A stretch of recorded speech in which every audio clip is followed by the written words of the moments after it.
السلام عليكم. أهلا بيك في الحلقة الثالثة من كورس فيو جي اس. النهاردة هنتعرف على المين بوينت أو النقطة الأساسية اللي بينطلق من خلالها الابليكيشن بتاعنا، وده من خلال ملف المين دوت جي اس عن طريق دالة اسمها الكرييت اب، ودي بنبصلها كومبوننت رئيسية علشان تدينا ابليكيشن انستنس أو نسخة كاملة من الابليكيشن بتاعنا نتحكم فيه بالطريقة اللي احنا عايزينها. يلا نبدأ. وزي ما انت شايف احنا موجودين في مشروع الماي اب واللي انشأناه قبل كده في الحلقات السابقة، واللي من خلاله هنستعرض ملف المين دوت جي اس. وبالمناسبة اي امثلة هنستخدمها في الفيديوهات بتاعتنا هتكون موجودة على ريبو على الجيت هاب، هشارك معاك اللينك بتاعها في الوصف.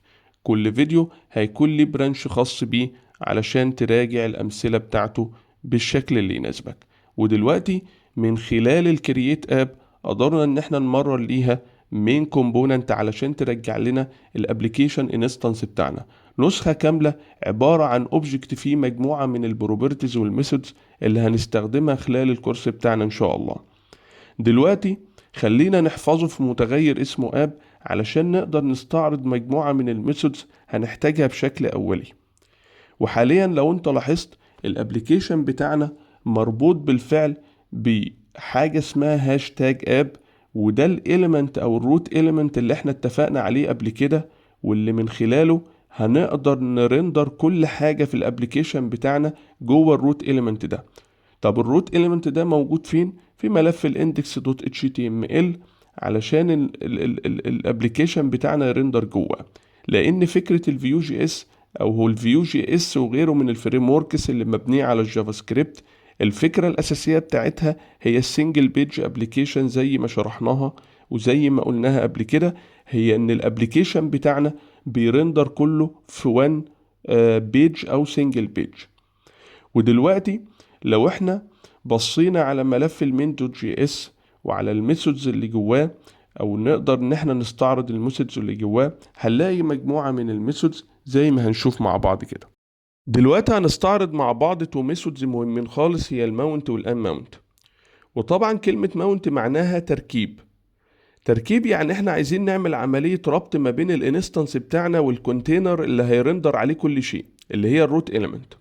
فدلوقتي لو احنا عايزين نوضح الموضوع بطريقة بسيطة، فاحنا هنوقف المين كومبوننت اللي هي الاب دوت فيو، وهنعمل كاستم كومبوننت كده بسيط از ان لاين يعني، علشان نوضح بيه الموضوع وتبدأ الفكرة توصل ان شاء الله. فدلوقتي معنى ان انا هعمل كاستم كومبوننت از ان لاين، فاحنا هنستخدم طريقة الاوبشنز اي بي اي لو احنا نفتكر واتكلمنا عنها قبل كده، وهي ان هي عبارة عن اوبجكت فيه مجموعة من البارامترز. فزي ما انتم شايفين كده عندنا طبعا اول بارامتر اللي هو الداتا بيمثل عندي الكاونت اللي المفروض هنظبط عليه العداد بتاعنا. وعندنا بعد كده بارامتر اسمه التمبلت، وده بيمثل ال HTML بتاعت الكومبوننت ده. ال HTML هنا احنا عملنا زر بسيط خالص هنضغط عليه علشان يشغل العداد بتاعي. فدلوقتي المفروض احنا في دالة او ميثود الماونت، دلوقتي احنا المفروض هنربطها بسلكتور، السلكتور ده هيمثل الكونتينر بتاعي. فزي ما احنا برضو كنا شفنا قبل كده في ملف الاندكس دوت اتش تي ام ال، عندي طبعا الكونتينر بتاعي او الروت اليمنت بتاعي اللي مربوط بالاي دي اسمه ايه؟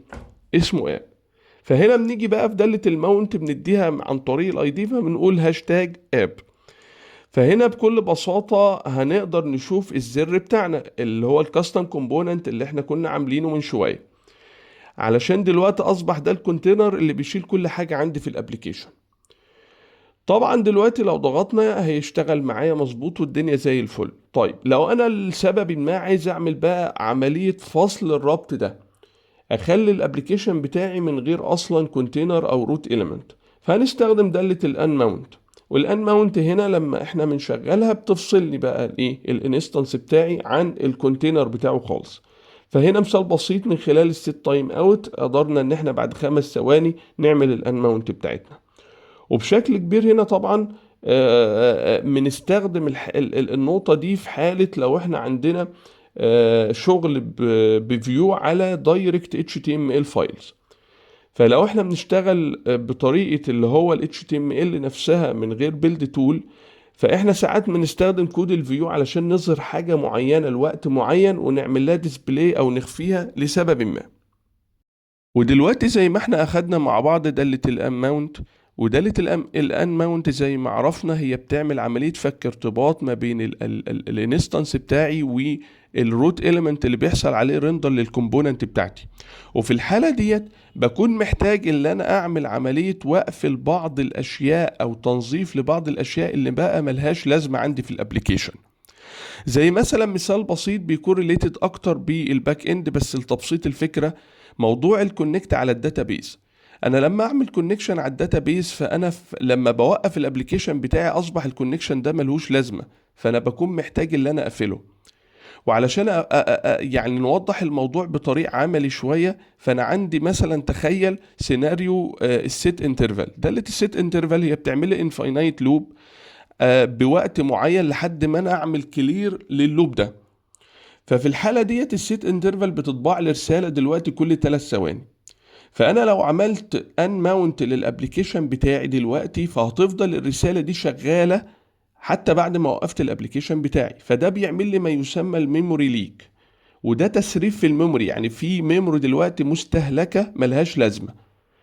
فهنا يجي بقى الحل السحري وهو الاون ان ماونت، وده عبارة عن ايفنت بيحصل له فاير لما نستدعي دالة الان ماونت. وفي الحالة ديت بقى انا هوقف الانترفال بتاعي علشان ما يحصلش عندي الميموري ليك.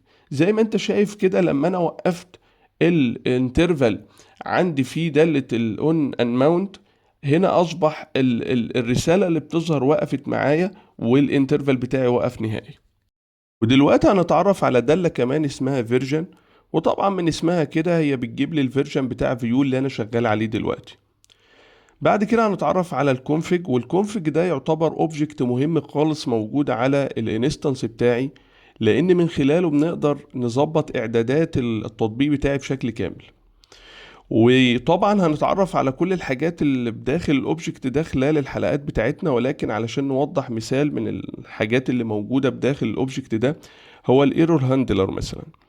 ففي الايرور هاندلر ده علشان انا نكاتش اي ايرور ممكن يحصل في الكومبوننت بتاعتي علشان اعمل لوج للابليكيشن بتاعي بشكل كامل. فهنيجي مثلا نفتح ملف الاب دوت فيو، وزي ما انتم شايفين كده هيبقى في اوبجكت اسمه يوزر او بارامتر اسمه يوزر. ده قيمته هتبقى بنل علشان من خلاله نشوف بس مثال بسيط ازاي الايرور هاندلر هيكاتش الايرور بتاعنا لما نيجي نضغط على زر اسمه البريك ات.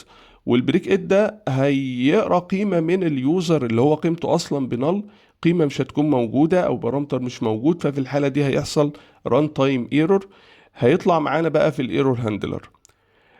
نرجع تاني للمين جي اس علشان نشوف ايه اللي جواه. طبعا الايرور هاندلر بياخد مني 3 بارامتر. البارامتر الاولاني هو الايرور نفسه، والبارامتر التاني انستنس عن الكومبوننت اللي حصل فيها الايرور ده، وبعد كده انفو بتوصف الايرور بتاعي. فطبعا لو جينا ضغطنا على الزر بتاع البريك ات علشان الران تايم ايرور يحصل معايا، ففي الحالة ديت الايرور هاندلر هيلقطه او يكاتش الايرور بتاعنا، وزي ما انتم شايفين الرسالة طلعت بالشكل ده. وزي ما انتم شايفين طبعا اهمية الكونفيج اوبجكت اللي موجود على الانستنس بتاعنا، وفي حاجات طبعا كتير هنتعرف عليها خلال الحلقات بتاعتنا. يعني منها مثلا على سبيل المثال الجلوبال بروبرتيز، من الحاجات المهمة جدا اللي احنا هنكون محتاجها، وحاجة اسمها الورن هاندلر والكومبايلر اوبشنز وغيرها من الحاجات الكتير اللي هنعرفها خلال الحلقات ان شاء الله.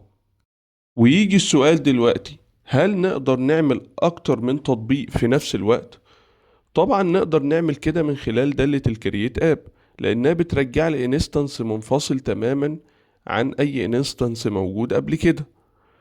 وطبعا احنا في شكل كبير خالص احنا هنكون محتاجين نعمل حاجة زي ديت في حالة لو احنا بنتعامل مع ال HTML بشكل مباشر، بحيث ان احنا نقدر نتحرك او نقدر نكنترول على اكتر من مكان في صفحة ال HTML بتاعتنا. لكن لما نيجي نستخدم ابليكيشن الفيو كبيلد تول، في الاغلب احنا هنشتغل على انستنس واحد بس. وطبعا عشان الفكرة توضح بشكل عملي خلينا كده نشوف مع بعض ازاي نقدر نعمل مثال زي ده. لو جينا احنا هنا فتحنا الاندكس دوت اتش تي ام ال هنعمل فيه تو روت element هنعمل 2 بقى المرة دي، علشان احنا عايزين نعمل اكتر من انستنس عندي في الابليكيشن. فزي ما انت شايف كده هنعمل 2 ويدجت، واحد للكاونتر وواحد للكلوك. وبعد كده في المين جي اس هنعمل 2 انستنس من خلال دالة الكرييت اب. وزي ما انت شايف عملنا كاستم كومبوننت بالشكل ده علشان نبين بيه المثال، وعلشان زي ما انت شايف بعد كده في البراوزر تقدر تشوف كل واحد بيتحرك بشكل منفصل عن التاني، وكل واحد مستقل عن التاني. وزي ما قلت لك هتكون محتاج حاجة زي دي بشكل كبير خالص لما تيجي تتعامل مع ملفات ال HTML، علشان تقدر تكنترول على اكتر من مكان عندك موجود في الموقع بتاعك.